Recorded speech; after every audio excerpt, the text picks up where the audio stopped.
years in prison, possibly. That's the double standard we see.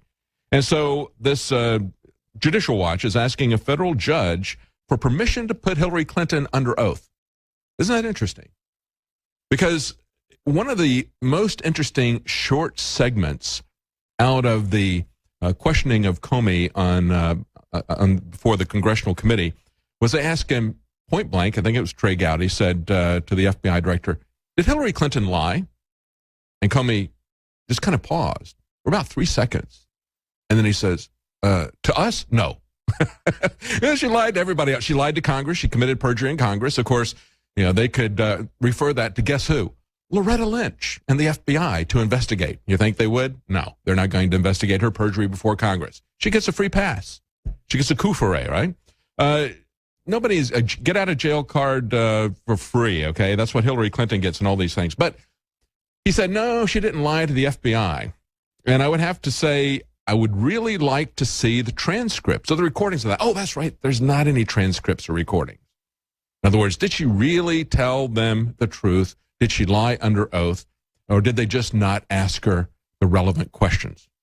Because he began by talking about how she had violated security laws, said that she had sent and received classified email. I mean, that's a felony. Did he not ask her that? Did you send or receive classified emails? She said over and over again how she did not do that. And yet, maybe they didn't ask her that. But Judicial Watch is going to ask this judge to put her under oath so they can ask her questions about this illegal double dipping of her close aide, Huma Abedin. Okay, now also coming up with this, as they point out on this another article from WND, they say that FBI director let her walk. But one of the things that he said was that she was extremely careless. He, in testimony, said that she was not just careless, but he implied that she didn't really understand the importance of the information that she was handling. And they pointed out in this article, well, that's something that we've heard from people who know the Clintons very well. Bill Clinton's childhood friend, former lover Dolly Kyle, has long alleged that Hillary Clinton suffers from cognitive impairment. So the lady who dresses like Chairman Mao, who wants us to see her as her grandmother, I guess we could call her Grandma, now that is out there. But don't worry, they're going to cover that up as well. No matter what she does, even Facebook covers for Hillary Clinton, especially Facebook. They've now taken down a page that had memes that mocked Hillary Clinton. Can't do that. We can put up memorials to Black Lives Matter, but they're not going to say anything about the dead police at their headquarters. Stay with us. Alex Jones will be right back talking about Pokemon Go. It's called augmented reality. I thought humans interfacing with this incredible third dimension, having sight, having smell, having taste, having touch, having emotions and feelings inside our hearts, I thought that was augmented reality. I thought that was consciousness. But now we're told it's the #1 search, 5-6 days running, Pokemon Go. In fact, some of the amazing crew members at our own office are playing it. And I'm not judging them for checking out something new and interesting. My kids have played Pokemon, the card game, years ago. You have these little monsters that you play against each other. You've got to go find the monsters, capture them, train them, all the rest of it. Whatever. Board games have been around. Chess games have been around 3,000-4,000 years. That's great. The problem is that we see more and more people living in Second Life, buying Ferraris with real money that don't really exist, forming fake relationships in cyberspace, and becoming very unsuccessful in the real world. And we see the social engineers pushing as hard as they can to get people to tune out of the real world, this incredible planet hurtling through space, and our amazing moon, and all the other things that are happening on our planet, and dial into artificial systems created by Nintendo, or by Microsoft, or by Google, or by Apple.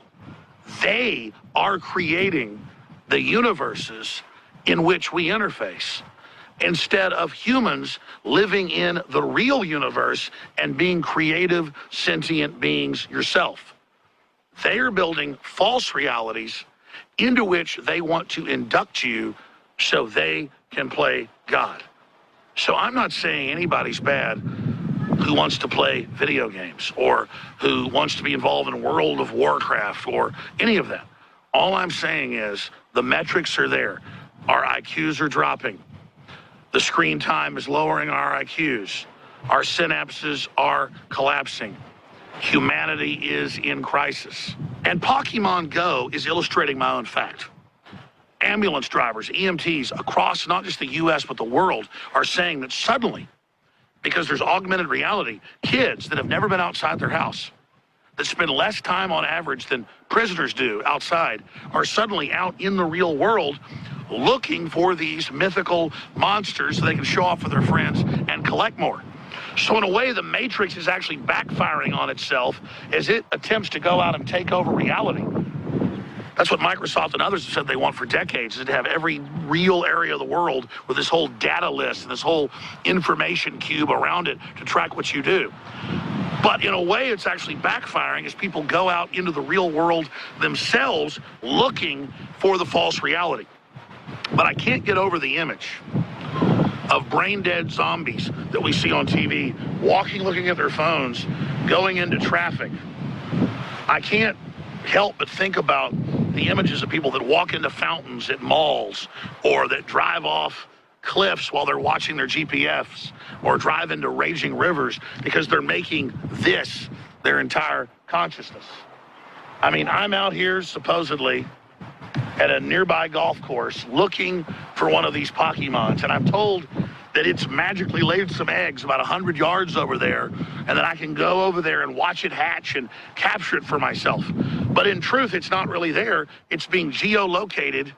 I'm being tracked, everything I'm doing, by the way, by this app. It admits it's been hacking millions of people's phones. And I'm now feeding this data to the Matrix of where I am and what I'm doing to find some mythical projection that it's shooting onto my phone.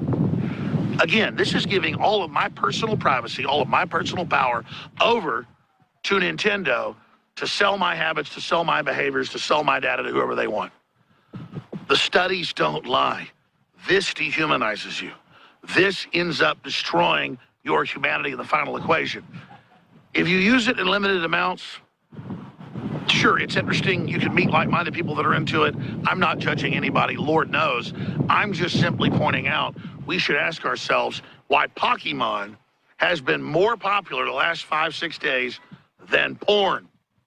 When I heard that the British exit from the Euro was more popular than porn, the only thing in years to beat that, I was proud of the people. Anti-globalism is number one, even above simulated procreation. But the truth is, porn is just like this.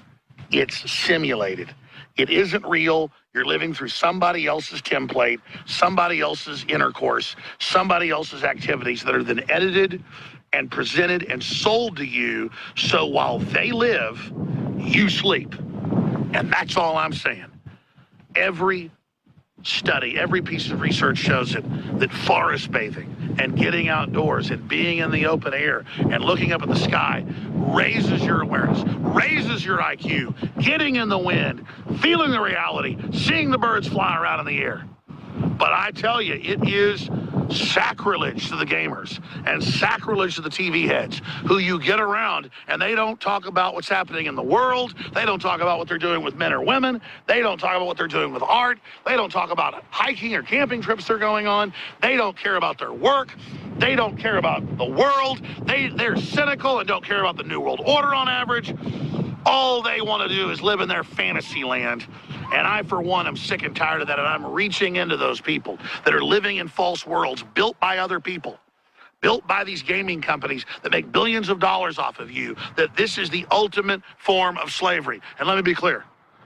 A lot of the big game companies are patriots. A lot of the big game companies are listeners of mine. My God, I've been like 8 or 9 big video games over the years. I've signed contracts and let them use my voice or image. And there's a lot of good messages in video games, just like movies, just like TV. But there's some bad messages. And the globalists are basically pushing this because they don't want you to be involved in the real world. Look, it is kind of fun. I'm going to admit it.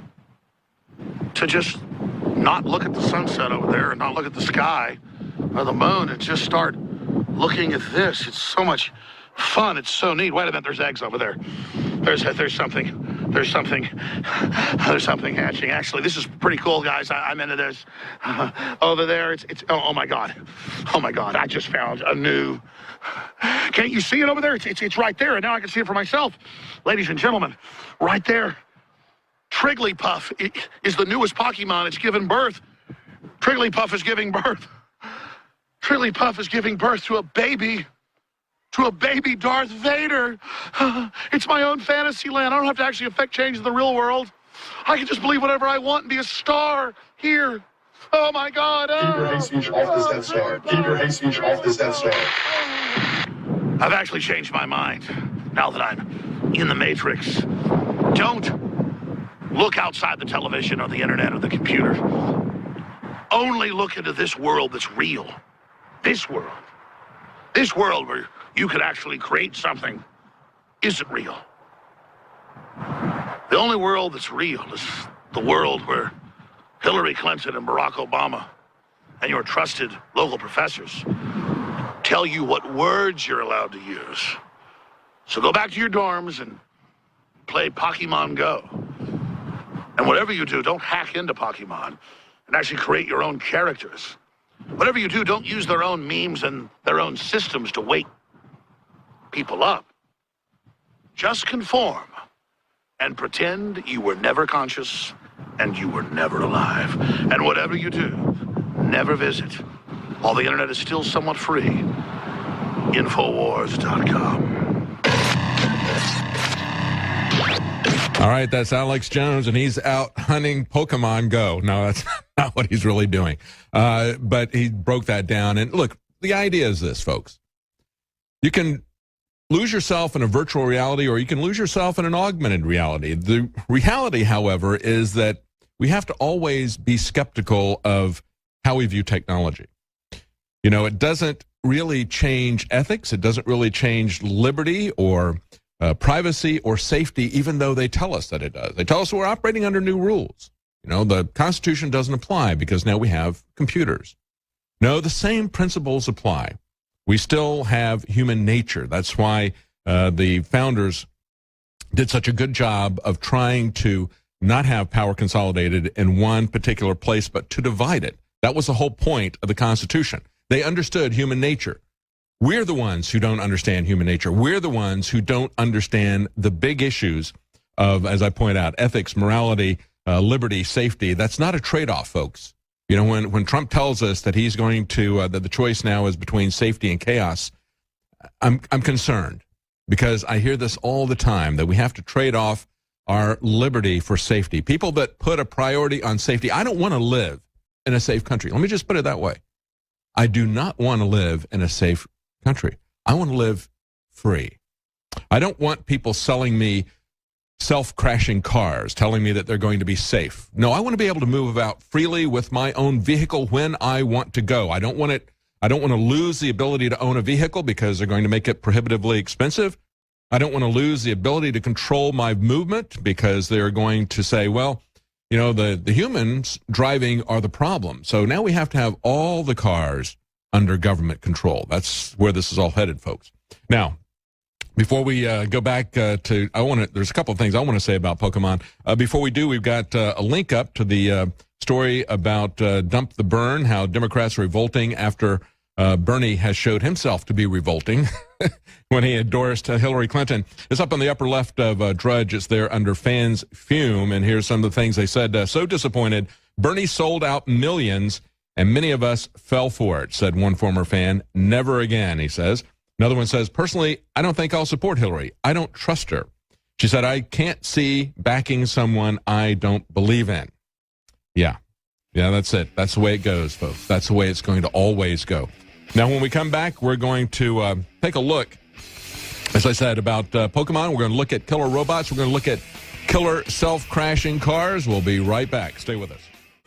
Welcome back to the Alex Jones Show. I'm David Knight. I want to talk about this Pokemon Go phenomenon here and some of the deeper issues behind it. Alex Jones just talked about it, how we are losing ourselves into this virtual reality and missing out on life, quite frankly. But there's other dangers involved in this as well. But before I do, I want to tell you that we have now extended for one more day part of the July 4th mega sales. Now, understand, as we're going to be going to report in